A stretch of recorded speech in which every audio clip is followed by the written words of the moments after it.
Oh my goodness. So good to see everybody on this. Well, in Utah, it's a rainy Is it? Wednesday afternoon. My buddy Dave. Hey, how are you doing, my friend? I'm doing so good, Alex. Thanks. Yeah, we had rain yesterday. It was rainy and cold. Even like hail was coming down. It was Dippin' Dot size hail, if you're familiar with Wow. Dippin' Dots. So Yeah. Ooh, it was good. I had some. I ate some. Tastes quite like Dippin' Dots, but it was yeah. cool. But now it's super sunny today, and this week I think it's going to be in the 70s where I'm at. So I'm excited for that. Nice. That's Up, perfect. up in the mountains. Kelly, Yes. Kelly Hello. Shew, Yeah. no stranger to AAPC Social Hour. No. But Kelly, I was thinking about all of the committees you're on. Yeah. We talked about this for just a sec before we went live. You are not, you don't work for AAPC, but you kind No. of do work for AAPC. Kind of do. Share Yeah. a little bit about yourself. Okay. Hi. Kelly Shew. Let's see. Since we started with committees, I'll just say I'm on the subject matter expert advisory committee. I teach for the VILT classes, so the virtual instructor-led training courses. I'm on the faculty committee for that as well. Um, doing, I don't know if I'm supposed to talk about this, but helping create a new certification Ooh, and working on the 2026 updates for textbooks. So I do a lot, but in general, like in the world of the coding, I really enjoy the E&M stuff. I enjoy the primary care. I you do a said lot of, E&M. hmm. Was that it was Well, it's okay. I like doing E&M coding. I like helping providers work with E&M and kind of figuring it out as they're having to code more themselves. But if you said, "Hey, do you want to be on an E&M panel?" That would be a hard pass. mm, So I just okay? like enough. it in my little lanes, I Yes, guess. yes, yes, Um, yes. and then on the personal level, I think I see Dave. It appears that you are still in your camper. Is that a thing? Yeah, Because we're yeah. getting At a ready to personal uncover level, I ours and am. start. We're start getting ready to uncover ours and take him out of his cover and get ready to start taking him around Michigan again. So That's it awesome. I'm sure Michigan's beautiful this time of year too, as things. is. We got the cloudy gray cover. I keep looking outside, but we got the cloudy gray rain cover. But otherwise, it's so green and bright again. Oh, love it. Kelly, we're mad at you, Dave and I. Why? All because you weren't in Orlando. I was not. I did So not get to go completely this offended. year. Uh, I understand. I hope one day I can make it up to you. okay. Oh, you're But here, so that will count this okay, good. Whew. social hour I as was a an little bit account. worried. I don't want you guys mad at me. No. Will we see you in San Diego in October? Um, so you know how everybody's entitled to that one irrational fear that you know makes no sense, but it's there anyway? I'm convinced that California is going to fall off if I go there. There's going to be an earthquake, and Okay. it's just Yeah. not so probably not San Diego, but I do enjoy the regional conferences too. But Okay. I don't know that I can overcome my fear of California All falling right. off. Well, it's right to be afraid of California for a lot of reasons. Well, see now I know The some people in traffic, California. the Oh yeah, okay. yeah. But So, I think all that's I think I think it'll be interesting to see hmm if there is a major earthquake. We've seen those maps of like places that could get flooded, places that could break hmm off, all of that. Is there something on the radar with California right now? Are they no? Not No. that I know of. This is just Kelly's instincts This is that maybe. absolute Kelly being irrational, and she knows it. Okay. Well, Yeah. I'm All up in right. Mount Shasta, which is like one of the highest points in California. So I'm hoping if it hmm does fall off, the mountain stays and I'll be fine. Yeah. I That's mean, at least you'll be high It'll enough just be a up that, beach outside. yeah, oceanfront Well, property. It's the new investment strategy. Exactly. I'll go well, from Utah might barbecue to be. oceanfront.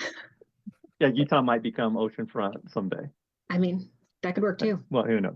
Hey, I just want to give a shout out to a few of our friends who are watching. Talia Fortier, who we published an interview with her yesterday. She and her amazing chapter presidency saved the Lakeland chapter. If you have not heard that story, you should. And check out our YouTube channel to see that. We have our friend Navid, who is always on with us. Good to see you. And Amanda Cox. And yeah, so it's great to have everybody with us. Just a few things on my radar. Let's see here.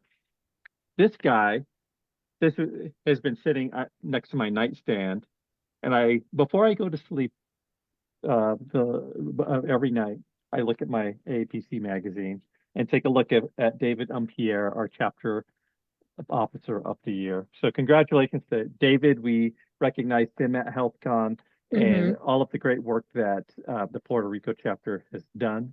Very proud of their efforts and grateful for their efforts. And then, well, geez, what else? Dave, Well, what's on your table?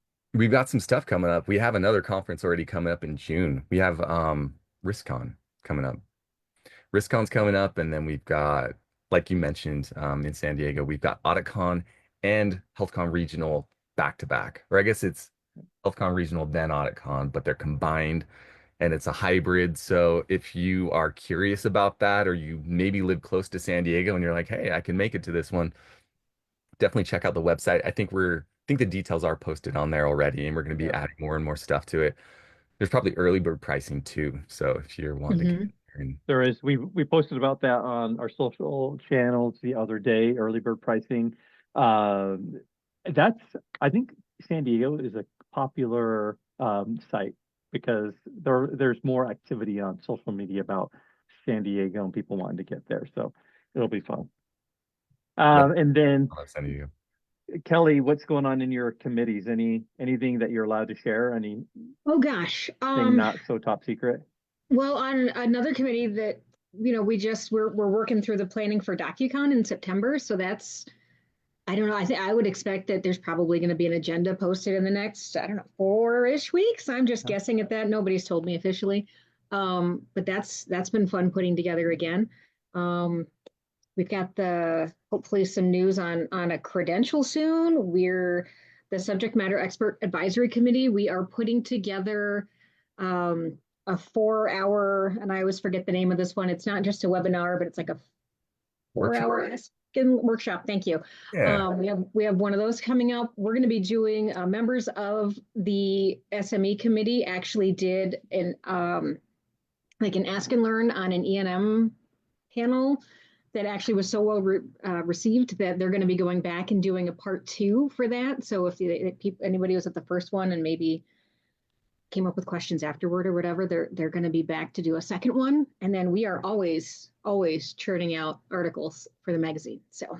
Yep. Awesome. Speaking of which, we will get to this shortly, but Kelly Shew's article in the May AAPC magazine, Principal, Chronic, and Complex Care Management. And we'll dive into that in about 20 minutes. Real quick, our friend Victoria Vo, formerly Victoria Mole, she says, I'm on the fence about California yet, leaning towards going. And when I got to that point of her comment, I thought, Disneyland, Victoria, come on. Well, and is it really a con without Victoria there? I mean, she's kind of a superstar. I know we need her there, for sure. So. For sure. Absolutely. And she says, I was just in California, and you'll be shocked to hear this. I was at Disneyland. I'm sure she has like season passes. So just come on over and hang out with us. All right. We are going to bring on our first guest, Erica Simpson. And Erica is new to the AAPC National Office family. Erica Simpson, can you hear me? Hello. Yes, I can hear you. Hello, everyone. Erica. We are so excited to have you on with us. Erica is our new placement director. Did I get that right, Erica? That is correct.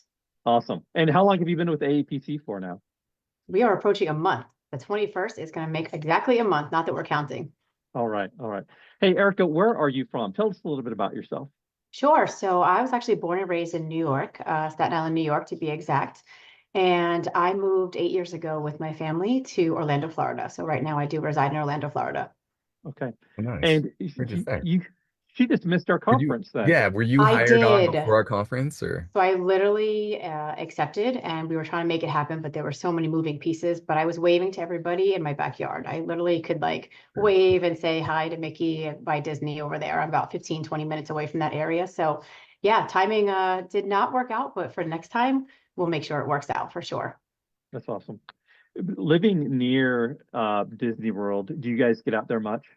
We do. So I think in the first like couple months that we moved out here, we were doing the Florida resident pass because it was a nice discount. So we did take advantage of that for some time.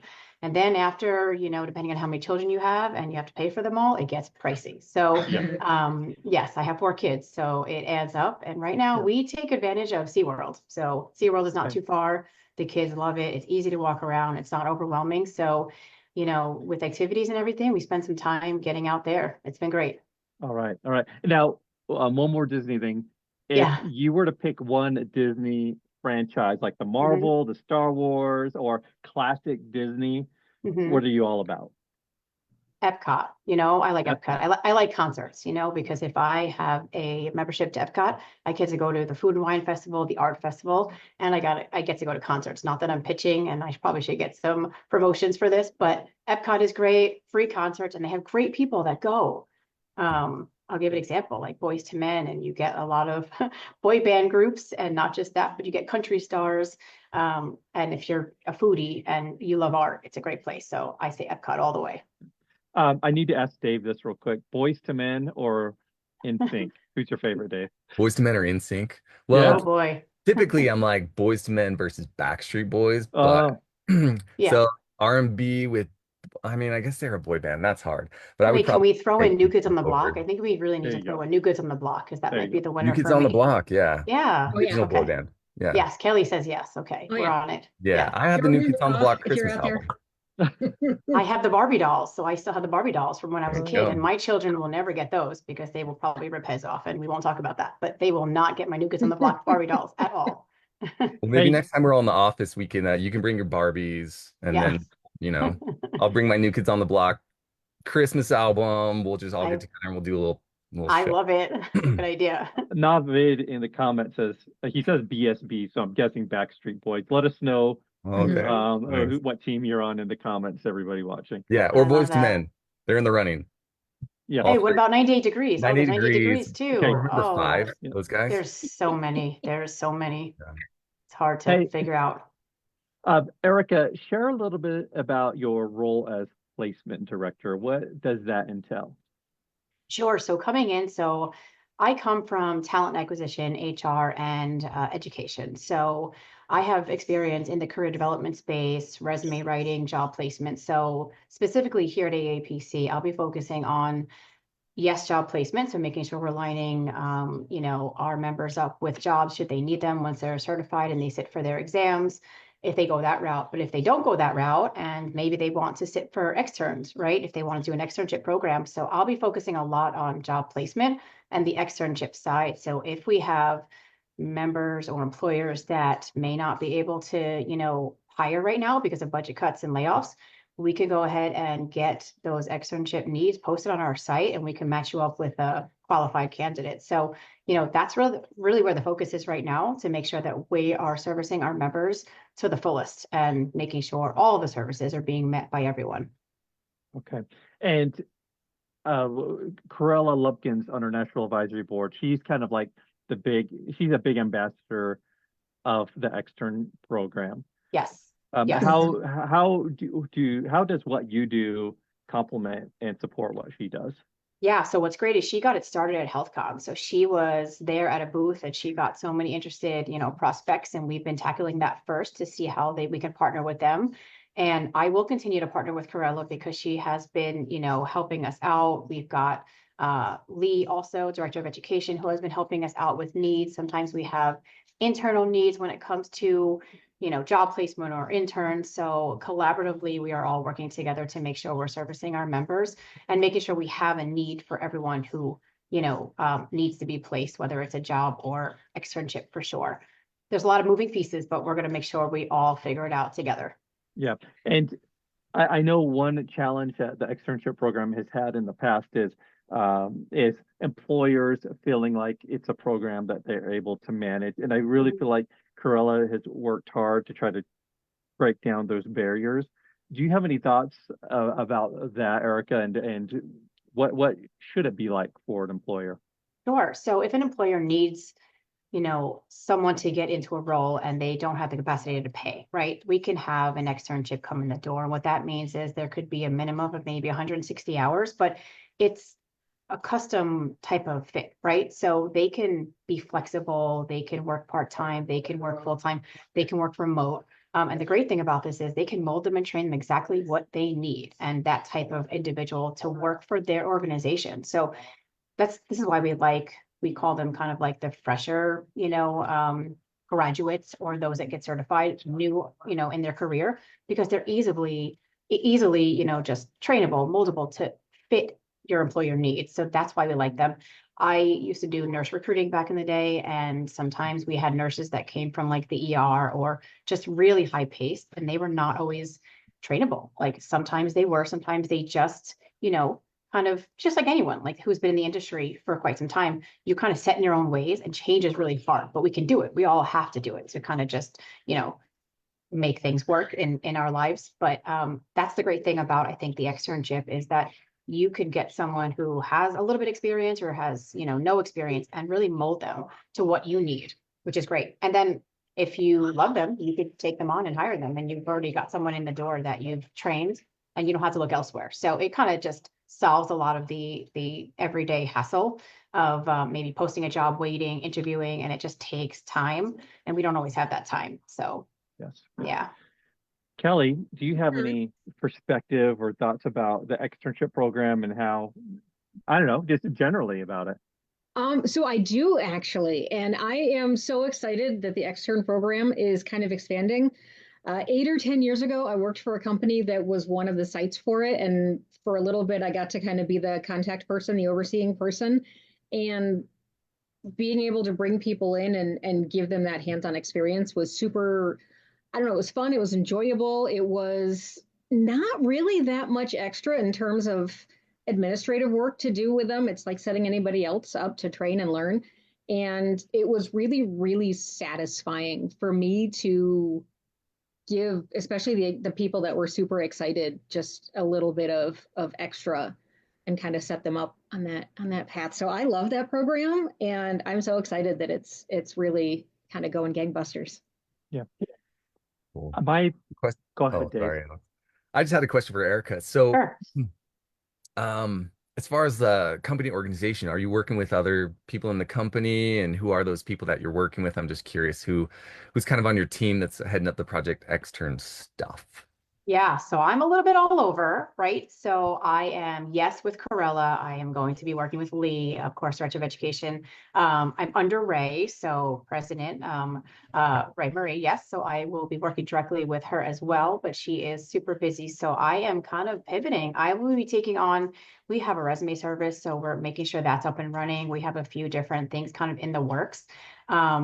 But yeah, right now it's me, but I am all over because I partner with every, you know, which department. I've got the sales team on my side, marketing, just to make sure that we're, you know, putting everything out there that needs to be out there. And right now we're looking at the website, we're making sure everything is where it needs to be, making sure everything is user friendly. That's what I've been spending some time on right now, to make sure that, you know, when we click where we need to go, everything is right there in front of us, and making sure we don't have hiccups. So as you know, sometimes there could be some hiccups, but we're going to get through that. And most importantly, when it comes to who to reach out to, I can help you. So if there's anyone that ever gets stumped with anything, that's exactly where I can help for sure. Cool. Love it. Yeah, it sounds like you're well connected with different parts of the organization, and that's going to serve you well as you're learning different parts of the company and even just the acronyms and all of that. But getting to Yes, work directly with sales and marketing too on kind of the front lines, but also the curriculum side with Ray's right, team. Yeah, that's awesome. Good position to be in. for Cool. sure. Navid in the comments says, can you help me find a job or externship? I was laid off since February because my contract ended. I'm going to say what you probably already know. My first recommendation to you is connect with local chapters, like Mhm. network, build those relationships. If you haven't already, connect with coders in your area via LinkedIn, reach out to them, interview them. Don't maybe flip it so you're not looking like you're desperately looking for a job, but like you're trying to pick their brain and learn more about what the organization does and if it might be a good fit if there were a position open. And then maybe look into the externship. I did drop a link to the externship program in the chat. So you Perfect. could take a look there. Do you know, Erica, do you know how many host employers we have at this point? So for jobs that are posted, we have over 30,000 jobs that post on our site. So we have, once you get in there and you're filtering and depending on your location, like it's super user friendly. So that's one great avenue, like you mentioned, Alex. But yeah, LinkedIn, yes, join groups, reach out, network, just around the corner could be someone that you might be able to talk to. Like it's just always talk to people, always network. And it's great, whether it's Facebook, social media, there's so many different avenues to just get the word out. I see in my community in Orlando, like I'm part of so many groups that I have folks just posting like they need, to hire, they need this, they need that. But there are specialized groups, of course, to join just for your backgrounds. Yes, yes. I see Amanda Cox, she asked in the comments, what credentials are in the Xtern program? So is this exclusive to CPC? Or It's do we? pretty much, yes, it is medical billing coding, but each and every extern, employer that posts will put the credentials and qualifications. So everything is there. If there's ever questions, of course, you can ask me. But we make sure that our employers are putting everything specifically what they're looking for and preferred or required. But yes, everything should be listed there for sure. There is a program which is also led by the National Advisory Board, like the externship program, the mentorship program. Amanda, when I read your comment, I think I would find a mentor who has the CRC, pick their brain, build that relationship, and they might be able to guide you along as well. So, Yes. all right. Well, yeah, Erica or Kelly. I was just going to ask Erica, can I ask what might be a really silly question? I love silly questions. There's never a silly question. Please ask away. These posts that people are finding, because it has been a little bit since I've been on the Xtern site.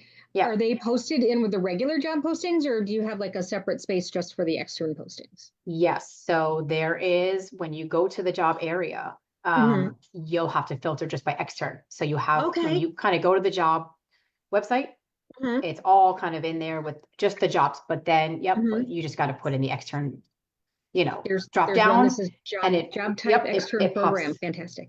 It pops right up. So we are building that out, right? So yes, we want everyone to go and apply if they want the externship program, but remember that we're building it out. So we have from HealthCon, we have employers that have reached out saying that they are interested in getting on the site and posting. So we have some inquiries that are kind of in process of getting to the site. So we may not have all that much right now. We may have an abundance, but that's why it's great to just see what's on the website. And there's quite a few employers that are not even posted on our website yet that we already have in our database, and they're kind of getting established. But yeah, it's right there. We just do the drop down for Xtern. Unless you're looking for a job, then it's there. You continue to apply. Best thing, if you are looking for jobs and you are applying on our website, follow-up is really important. So yes, it's great to apply, but it's always great not to just sit and wait for someone to get back to you. It's always great to find them on LinkedIn and connect and send a message and say, I just applied for this job. Can you help me? Type of thing. So that will get you ahead of quite a few people if you want to get hired tomorrow. Just a word of advice. Follow up. Yeah. Follow up. Following up. Yeah. Anytime you apply for anything, right? Always, always. Erica, I'm sure Ray has spoken with you about our desire to have every one of our CPC-As employed and follow that dream of theirs to work in this field. Yes. What kind of initiatives do we have, or what thoughts do you have about those who are newly certified, no healthcare job experience? What other things can we do to help create a path to success for them? So of course, the Project Xtern is becoming a bigger part of that. Do you have any other thoughts?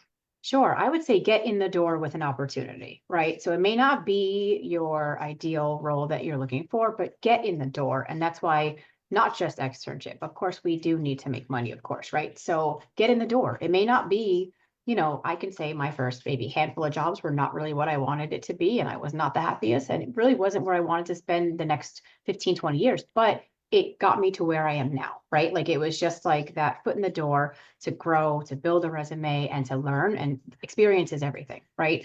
Not just experience in the role, but just like being around different people, and learning how to get accustomed to different culture fits and personalities and everything, and helps you work better with others. But I would say it may not be everything you hoped it could be, and maybe training could be stressful, but once you actually get in the door, you might love it. So I think it's just opening up the options of, getting in the door first and getting the experience. And then, you know what, when you're in the door, whether it's a hospital or, a doctor's office or wherever you want to go, you can move around. So just remember that, like, if you do really good at your job, you could move around. If there's an internal opening, get really close, build a partnership and, relationship with your boss or just other departments.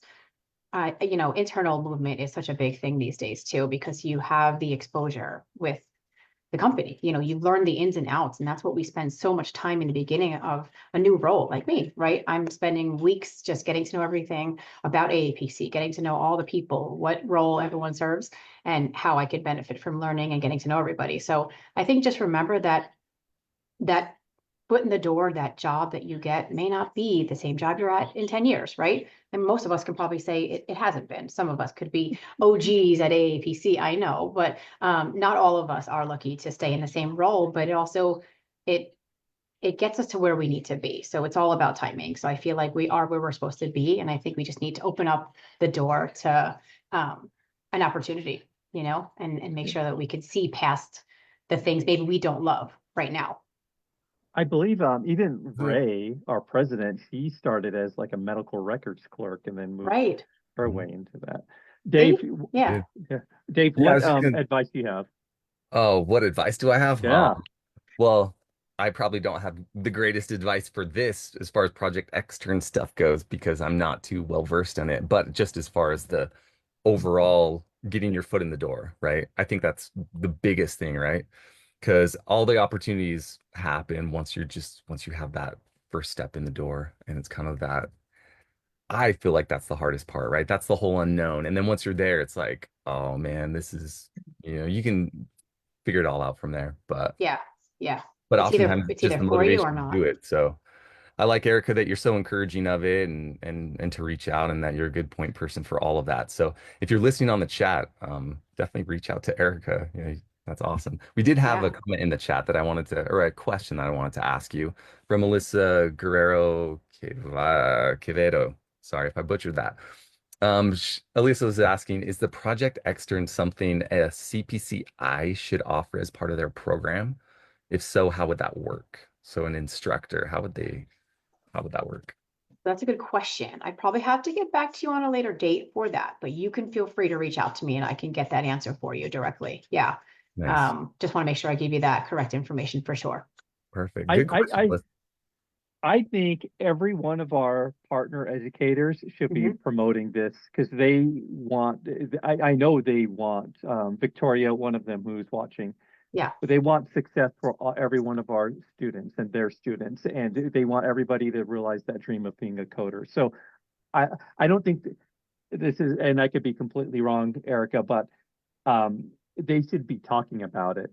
They should be talking about it is another resource for them to help their students be successful. Absolutely. I think everybody should be talking about it in class. I think all instructors should be bringing it up at some point, maybe towards the end of the program. It's usually kind of at that time or in the beginning. I mean, really all stages, depending on where you are in your career, right? So if you are employed or you're needing employment, I think it's so important just to bring it up that this is something that we provide. And if you have questions, whether it's now or later, who to reach out to. And that is me. I can help. I can, get you set up and get you in the right direction. At least just answer the questions now so that, as things progress in, obviously your program, you could forget to reach out or you're so overwhelmed. And sometimes it's just important to have that person to reach out to. So I'm here, always reachable, always happy to answer a question and just never a silly question, ever. Kelly. Yes. Do you have any advice for that new CPC-A looking to break into the field? Did we miss anything? I don't think you missed anything. I think I'm really going to throw a lot of support behind the get your foot in the door, take a job, even if it's not that dream job right away. I think I've said this before on one of these sessions, but my first job when I got my CPC was I worked for a temp office for a local hospital making collections calls. Fortunately, that only lasted about a month because I think that might have been my least favorite job. But from there, within that same system, I went to billing claims and then appealing things, which was awesome because I got paid to argue with insurance companies. I got into trauma coding, and that's just led to consulting and provider education and teaching and the stuff that I get to do today. And it all started with that job that I was like, well, I'm happy to get a foot in the door. And yeah, so I think that's our motto today, you know, foot in the door. Like, I like it. I think that's kind of what we're running with today. It really is that important to just get in the door. Really. There's no cookie cutter path to getting that first job. And if you watch the interviews that we have on even on Social Hour and the AAPC interviews, everybody's journey is different. So just move forward and be positive. Yeah, And confidence is huge, right? yeah, Just going in there being like, hey, I don't know everything, but I'm here to learn and I'm gonna soak it all in. Just and that, I think there's so much to learn no matter where you go. Maybe you're going to learn amazing stuff that's on the path that you want to learn, and maybe you're going to learn a bunch of stuff. You're going to learn stuff you don't like. You're going to learn the types of people. You're going to learn other skills too outside of coding. If it's been a while since you've had that office environment, you're going to learn how to interact with the crabby people and the needy people and the people that are, you know, the go-getters. And there's so much to be said for learning all of that too. Yeah. Hey, one more question here, or comment from Jessica Palmer. I see that. It says, what if you're applying before getting your certification? She's sitting for the CCS in July. Well, I think the CPC is way better. But CCS is great, and we love the good things that EHEMA does. But and definitely can still be involved in Project Xtern.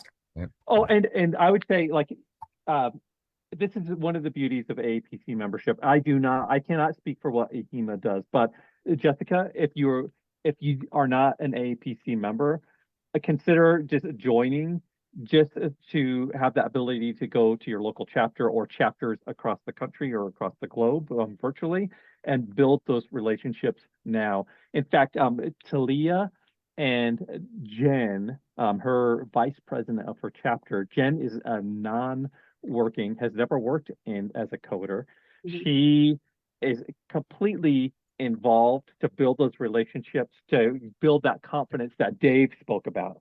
Dave, you're hit the nail on the head with that. Just Jen felt like she is an imposter with a CPC-A, but having not worked in it. But as she surrounds herself with people in the industry, like Talia and her chapter, and she was at HealthCon as someone who hasn't worked in the field yet, but that builds that confidence. So there's a lot you can do, Jessica, and I love that you're thinking, why not apply now? Why not?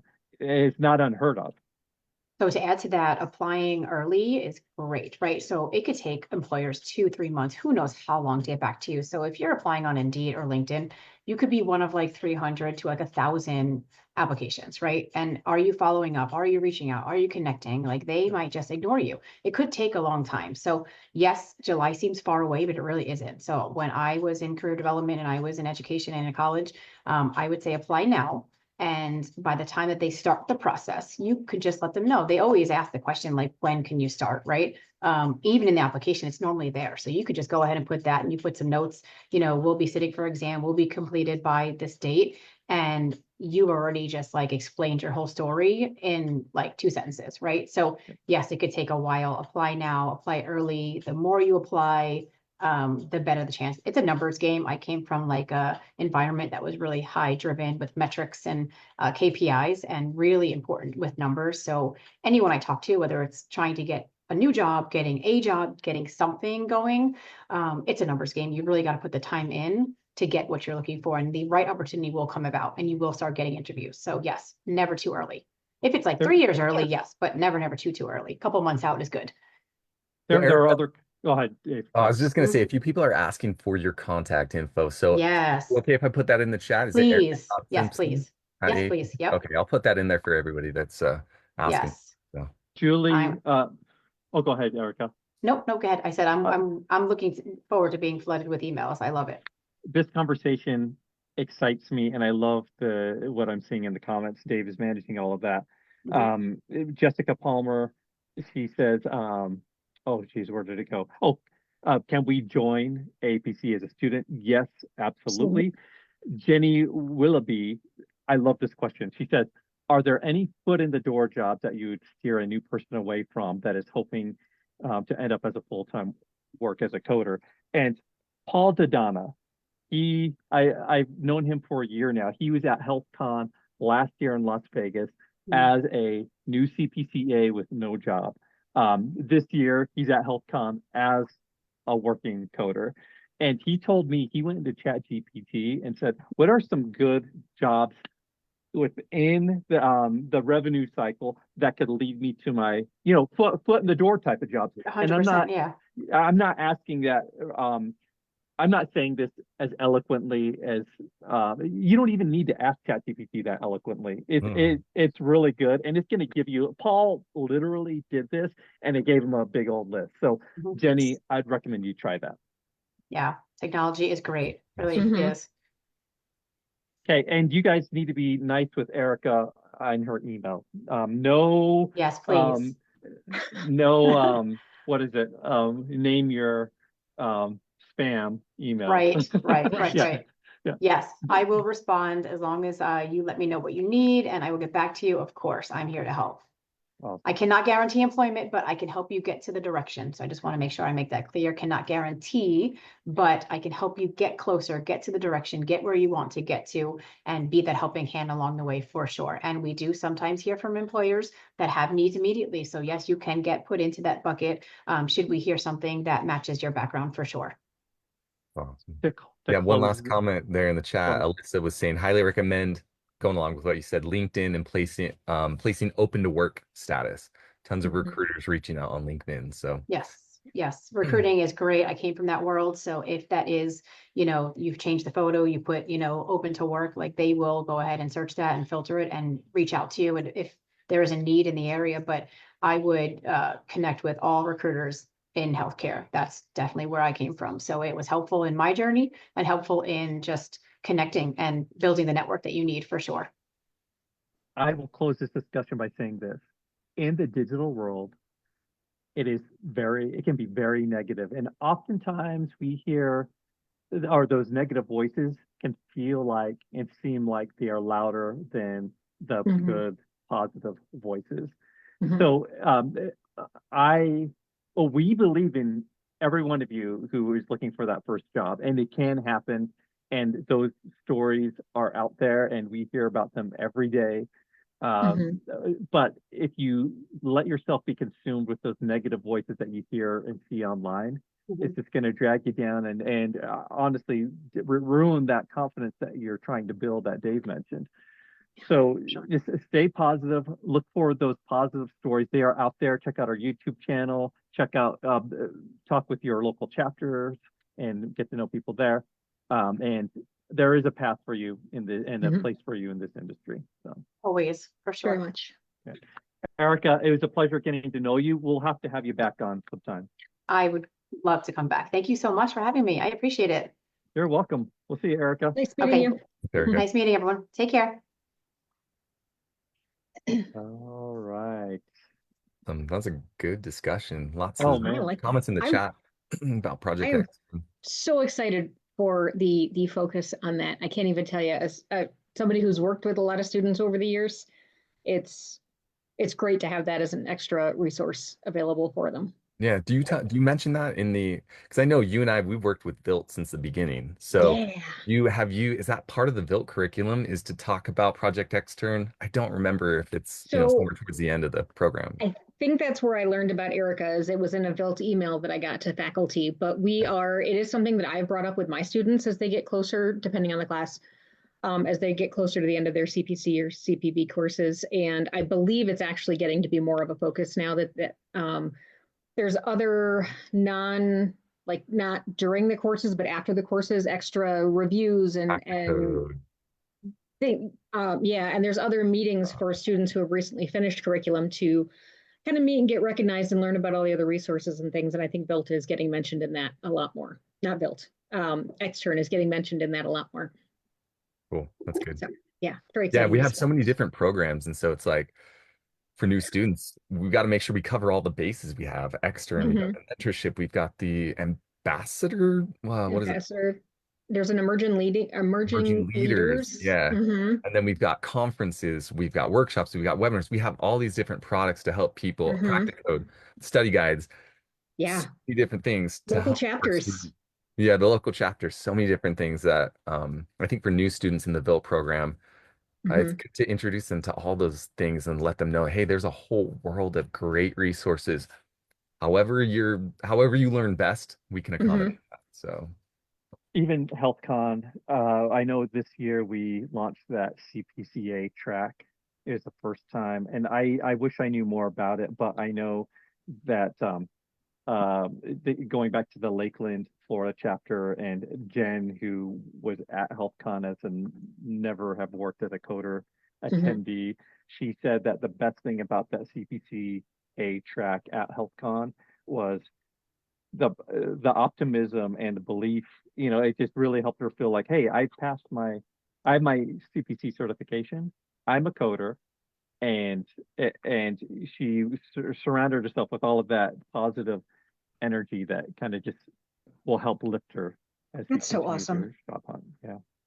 There's so many great people that you can run into during a conference, and sometimes it can be a little bit intimidating because you're always running up against directors and managers and executive directors and all these fancy titles. And when you're new, it's absolutely great to be able to meet them and start kind of building your network of people that you can reach out to. But it's also good to see that there's other people in the same boat. And just because you're not where somebody else is now doesn't mean you won't be there in 5 or 10 years. yeah, pretty almost as easily as you want. You can be as involved as you want to be, especially with Mhm. the AAPC. There's so many opportunities for leadership or mentorship, helping so many different things. And all these people that you talk about that have these titles, like you said, they've been where, where Mhm. you are, not you, Kelly, but where these other newer coders, they've been, Yeah. and they're almost everybody that I've met is more than willing to help you and talk to you and regardless of their title or their status. So Ray's Mhm. a great example. Yeah. Ray's one of the top people in AAPC, but she's one of the most like kindest, Mhm. just willing to talk to anybody and help anybody and so knowledgeable. So yeah, that's really what we try and foster and follow her example. So it's a good one. Dave, And you do too, you see? Kelly. You're great. You're a good positive light in the company. And Yeah. Thanks. you really Yeah. are. Yeah. Like Thanks. we notice things like that. And, Mhm. Mhm. so. Dave, do you see that comment from Jenny Willoughby? Yeah, You want to read that? I wanted to read it because I thought it was funny. So Jenny just posted something that's really true, kind of sad, but true. She said, I think so many job seekers want it to be easy and struggle with having to put in the effort. She's like, look here, 36 people tuned in like to this social hour, but hundreds on Facebook pages complaining. So she says, yay for us, or yay us Mhm. for showing up. And I agree with Mhm. that. Yep. Yep. Yeah. Woohoo. Like going back to what Alex said, there's so much you can pile on the negativity and get in those echo chambers of negativity. But why? Why would you waste your time with that when that's not going to get you anywhere? Mhm. It's not going to solve any problems. It's not going to pull you out of where you think you are. So Mhm. it's the positivity and really just sending out what's going to come back to you. So Mhm. Yep. send And out what you want to receive. It's that simple. I think everybody job hunting is going to be in that space at least once. Probably job hunting isn't easy, but I mean, own it, wallow in it for the day, and then kind of look around and look at all the resources that are out there to support you, and find the good in things, and throw your hat everywhere. Who Yeah. cares? I mean, I throw your hat in. I mean, maybe if you're just starting out, don't shoot for the coding director position. But it doesn't hurt. Apply to whatever you can find because somebody somewhere will like what they see. Yeah. Again, going back to local chapters, like Hmm. if I had gotten certified, I'm like, man, I'm struggling to find jobs online. This isn't going Hmm. so great or whatever. I'd be like, all right, I need to find some people to talk to. And that's why we have our local chapters. Hmm. I'd be going to the local chapter meetings and standing up and being like, hey, I'm a newly certified coder looking for a job. Anybody Hmm. hiring? And I guarantee you do that a couple times, you're gonna find something. So at Yep. least a foot in the door job. Yeah. My chapter is actually putting something together for ours since so many of our meetings are still virtual. Our member development officer is actually starting something where she's finding people who are willing to be mentors, and we're going to have them mentor the new coders or the people that are job hunting before we have regular monthly chapter meetings. So a couple times a year, we're going to have these sessions get together where there's feedback and reach out and connections and things. Just even in the virtual world, we can still try and do that. I want to just say, Kelly, I'm sorry, Mhm. we're going to give you like 3 minutes to talk about your article, but Okay. sometimes a you good got to topic. roll with it. Yeah. Uh, People get hired as CPC-As all the time. We Absolutely. believe in you, and it may not happen exactly how you envision it in your mind. And you may get that first job right out of the gate Mhm. as a coder. You may have to get a different job that puts you in that environment that will lead to that. But we know it can happen. Stay positive, and don't hesitate to reach out to any of us. We'd love to help talk you through it and maybe inspire you and give you some ideas. With that, Kelly, you are a true inspiration, quote Oh, unquote, thanks. Navid. Yeah. And just to show, I mean, you again, like what Dave said, you're just an awesome human to be around. Uh-huh. But I don't know if this is gonna be backwards on here, but look at all those credentials. You are someone who is There's a dedicated couple. to learning, improving, and Mhm. really. Why do you have so many? Do you use all of them? Okay. So most of them came about for various jobs that I was kind of either sucked into or working with and wanted to learn more. I got my CPC-A. I wanted to teach, so I got the CPC-I. The job I had at the time was starting to explore risk adjustment, so I got the CRC. And then as the different jobs have kind of come along, I've earned the CPMA and the CEMC, for evaluation and management coding, and the practice management and compliance, all these things, whenever they've kind of tied into a piece of the job that I'm doing, I tend to kind of want to know a little bit more. So I grab my study guide and I study and I ask questions of people and I do my practice tests and then I take the exam. There's a couple that I have. GI is just right up there. It's one of my favorite, body systems. And so I got that one just for personal satisfaction. I have a kid with a couple of autoimmune conditions. So the rheumatology one was kind of a personal thing for me. But I drink Shirley Temples for my personal satisfaction. You are diving into the gastric system. Oh. It's we all have our things that we like, right? So yeah, most of these have come up as there's something that's relevant to a job that I'm doing. I'm like, okay, how can I make myself more valuable? So Yeah, I love it. Well, let's my talk husband about. thinks I need a 12-step program, but Hey, that it shows why you're successful and why we at the national office rely on your expertise, because it's very broad and you have so much. Tell us a little bit about principal, chronic, and complex care management payoff. Your article in the May AAPC magazine, and why did you write this? Why is this important for coders to know? So I work with a lot of primary care offices and providers, and there's times when they kind of struggle when they're doing care management for patients or managing their chronic conditions. And, these patients, especially as we age, we tend to, kind of get more and more of the chronic conditions. And the docs aren't really feeling like standard E&M codes are giving them the time to really dig in to provide good care for patients. Because, in traditional E&M coding, a lot of offices, the providers are feeling like, we got to get the patient out every 10 to 15 minutes. Are we really providing the best care for our patients in those situations? Because we're checking in on you, we're refilling meds, we're gently pushing you out the door.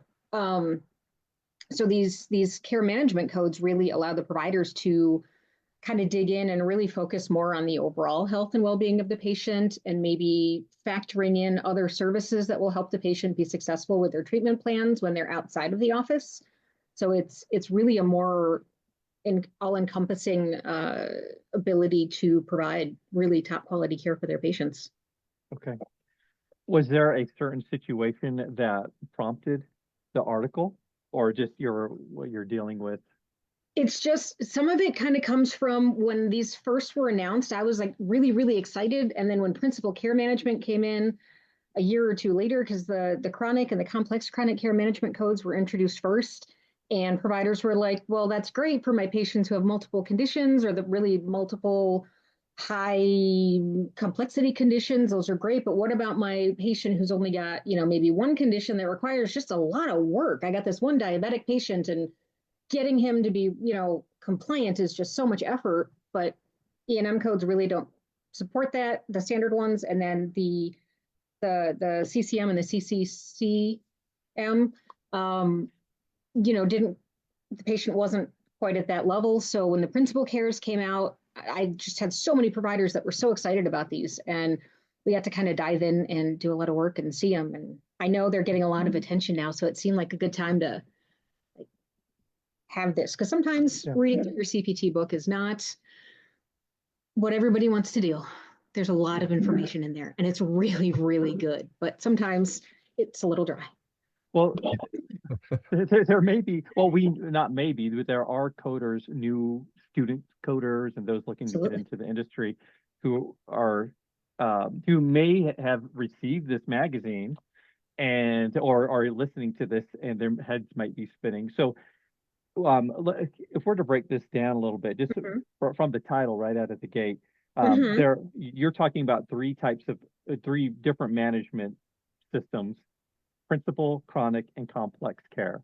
Yes, complex chronic care. Yes. Okay. What is principal management? Explain that a little bit. So principal, if you think of principal being the first of something, in a patient who has a chronic care condition, whether it's a diabetes, a hypertension, whatever it happens to be, it's going to be a condition that the patient is expected to have for at least 12 months or for the rest of their life. Sometimes, sadly, the rest of the life is less than the 12 months, which is why they have that in there. And a provider is going to be spending a little bit more time on that patient in the course of a month than the time in a regular office visit, helping the patient manage that one primary condition. Now, the patient may have multiple conditions, and this particular provider is only really treating or managing one of those conditions, and that's what would qualify for the principal care. Okay. And then chronic, that seems self-explanatory, something more serious. Yeah, so now we're getting into the multiples. So if you think of the principal was for one condition that the patient is monitoring, or that the provider is monitoring for the patient, the chronic care management now, same patient, but now we've got two or more conditions that the provider is monitoring.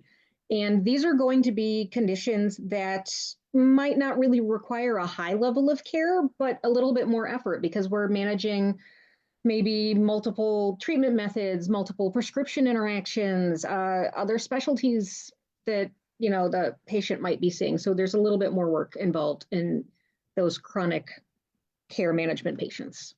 Well, when you talk about multiples, that seems more like a complex, because you talk about complex care management as well. So, yeah. Go ahead, go for it. So the complex care management patients, these are the ones that maybe were chronic care patients. They have those multiple conditions, but now we're putting in like a more moderate to a high level of effort in them. How are we keeping the congestive heart failure patient out of the hospital? Our diabetic patient with the ulcers who really isn't healing well and has kind of given up. We're putting a lot more effort into these patients who are a bit more at risk for really poor outcomes. So that's where the complexity comes in, and that's what makes them the complex chronic care management patients. Rolls right off the tongue, right? Yeah, I'm learning it. Complex chronic care. Yeah. Got it. I feel like these definitions, they help me a ton, and I think it's going to help those who are watching, these newbies who are like, how does this even work with their day-to-day coding, Kelly? Okay, so depending on, if you're working for a primary care office, or maybe you're working for a health system, something like that, there are codes within each of these let me back up. So each of these are time-based codes, which means, and they are codes that are billed on a monthly basis. So if Alex, I see you in my office and we talk, and But then 2 weeks from now, I see you again. What I'm going to be doing is saving both of those visits till the end of the month and then billing one, possibly two codes with the add-ons to properly report the amount of time we spent together, the amount of time I spent maybe getting prescriptions or healthcare devices or whatever it is that you need. So time-based codes. So we're going to save these up. We're going to combine the time spent throughout the month, and then we're going to bill at the end of the month. Now, providers have codes for these, which is great. But one of the things that I really love about these care management codes is that clinical staff have a different set of codes that they can use for these too. So a lot of times it's not the provider calling the patient, hey, did you hook up with the home medical supply? Have they brought you your things? Do we have to, so the time that clinical staff now spends maybe calling the patients or following up on medications, things like that, clinical staff now can also bill for those, which is exciting. Good. Yeah, more accurate reimbursement and just money for work done. So really representing the work that, it's being done for those patients. And I think if you're new to coding or a student and you're watching this and you're like, oh man, where do I even start? I've got to learn all of this, but it comes in time, right? Bits and pieces. Oh yeah. Okay. You'll find things in waves. You're going to spend a lot of time in in a small window. You're going to spend a lot of time learning about something, and then it's kind of just going to sit back there and simmer when your attention gets pulled somewhere else to something else to learn. And then maybe you fall back on this, maybe you don't, but it kind of comes in waves and depends on your job assignments and the projects that you're working on and things. And maybe you'll be on a project that you don't know anything about it and you'll learn it, just like these guys here today. And then, when you need to lean back on it again, you can, because it'll be in there. Right. Well, Kelly, thanks so much for sharing a little bit about the article. Yeah. And Dave, you mentioned in the comments you were responding to someone talking about May Mania, and it is May Mania month, Member Mania. Kelly, has your chapter had their meeting for May? We did. We had our chapter meeting on May 3rd. We actually did the coding to auditing path. So we had something for the kind of the new coders. What are things you can do to work on your career to get to the level of an auditor? We had some hands-on case audits that we did. We busted out some chart notes and we walked through, this is how you would audit for these things. So instead of just doing the coding, we walked through the hows and the whys. And then we had somebody come in and speak on how you would use the information gained from audits and use that for provider education, because that's the thing I'm hearing a lot of people want to work toward doing, is being the person who's kind of educating providers on these things. Okay. Sounds like amazing education at your It was our best in-person turnout since before COVID. So we were very excited. Oh, that's cool. Yeah, I've seen a lot of the pictures from May Mania and stuff that officers will send in or whatever. And it just looks like a lot of fun and good education. So I thought it was cool that I missed your name in the comments, but that she was getting involved before even being certified. I thought fantastic. We love that. So awesome. Chapters love when people want to be officers. There was a May Mania meeting this month. I don't know if you saw this picture, Dave, but they were dissecting pig hearts. And I posted that on our Instagram channel. But what's crazy is I am not the whole clinical side. Ew. Okay. Well, I'm on the paperwork side. Yeah. But it's interesting to see how when this administrative revenue cycle side meets the clinical side, and how learning that and seeing the process of, I don't know what they're teaching about hearts at that meeting, but how it can help you have perspective that maybe you didn't have without that experience. That's so cool. That's a great idea. I'm going to have to steal that idea, I think. Yep. Dave, maybe we can dissect frogs or something in the office for kicks sometime. Yeah. I mean, I remember doing that in high school, and I guess if there's a good purpose for it, then sure. We'll just tell everybody at the office, this is for coding purposes. We're learning. We're trying to be coders. As long as those frogs died of natural causes and of old age or whatever, as long as we're not going out and having to take nice little cute frogs and end them early. Don't want to do that. That's right. That's right. Well, Kelly, Dave, stick with me just for a minute. Everybody, thanks for joining us. What a fun meeting, you guys. Holy cow. I think we all get excited about helping our coders and students be successful.